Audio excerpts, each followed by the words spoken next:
መስቀል ክብራ ቀበሌ ላይ ቤት ሰርተን ያስገባናቸው ሰዎች አሉ እና ምንድነው ከቤቱ ባለፈ ላይክ ትንሽ እንኳን የቀን ገቢ የሚያገኙበት አንድ ቢዝነስ ያስፈልጋቸዋል ብለን ስናወራ እዛ አካባቢ ያሉ ሰዎች እድሜያቸውን አየን ምን ሊሰሩ ይችላሉ ምናምን ይባል ብዙ ፊዚካል እንትን የሌለው ግን ትንሽ ስኪል ያለው ሆኖ ገንዘብ የሚያገኙበት ስናስብ ይሄን አሰብን።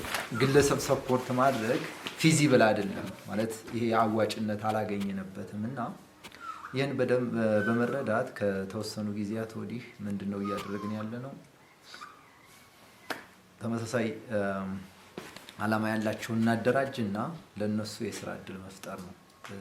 ነገ እነዚህ ልጆች ወጥተው ሊቀየሩበት የሚችለው የትኛው ነው ብለን በመለየት ነው እና ደግሞ ከአካባቢው ሁኔታ አንፃር አሁን ያለንን ፖቴንሻል ነው መጠቀም ያለብን የሰው ኢንተረስት እንደገና ደግሞ ባሉን ፍሪኩዌንትሊ በምንጠየቃቸው ጥያቄ በተደጋጋሚ እንዲህ የሽመና ስራ የልብስ ስፌት ስራ የሚል ነገር እንጠየቅ ነበር። ያን ተረድተን ነው እንግዲህ መጀመሪያ ዙር እናንተን ለማሰልጠንና ዛሬ ለማስመረቅ የበቃ ነው። ከዛ በተጨማሪ እኛ ጨርሰናል ስራችን አሰልጠነናችኋል አስመርቀናችኋል። ከዛም በኋላ ማሽኖችን አዘጋጅተን የምንሰጥበት ሁኔታ እናመቻቻለን።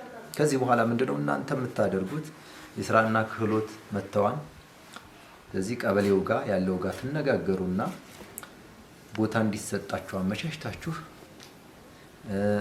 ያሉን ማሽኖች እዛ ገጥመን ራሳችሁን በራሳችሁ ችላችሁ የምትቀጥሉበትን መንገድ እናመቻቻለን። ይሄ ነው የስልጠናው ዓላማ እና ስፔሲፊካሊ እነሱን ስንጠራቸው ይሄን አስበን ተደራጅታችሁ ነው ለኛ ድርጅትም ምቹ ነው የሚሆነው ለእናንተም ቅድም ሲባል እንደነበረው እያንዳንዱ ሰው የራሱ ባህሪ አለ አይደለ?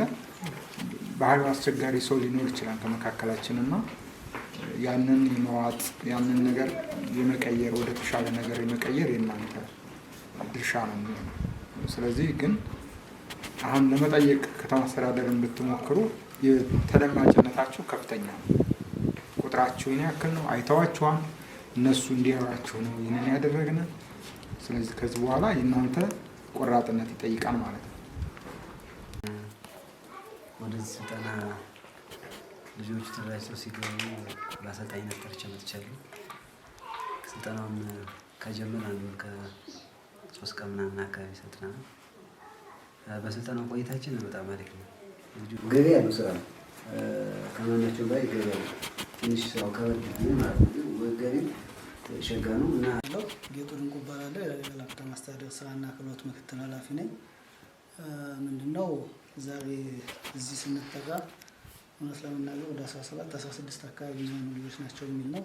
ከአንድ ወር ከምናምን በላይ ይህም ሙያ ሰልጥናችኋል። ትልቁ ጉዳይ ላሊበላ ላይ ደግሞ እናንተ እድለኛ ሆናችሁ የሰለጠናችሁት ገበያው የሚፈልገው እዚህ አካባቢ በዚህ ዘርፍ የተሻለ ስራ አልተሰራበትም። ቦታው ዓለም አቀፍ ከተማ ነው ከምታዩት አንፃር በተለይ እነዚህ የባህል አልባሳት እነዚህ የአልጋ ልብሶች እንደዚህ ኦልሞስት ተከዚዎች ናቸው የሚያመርቱት። ከዛ ውጭ የትም የለም።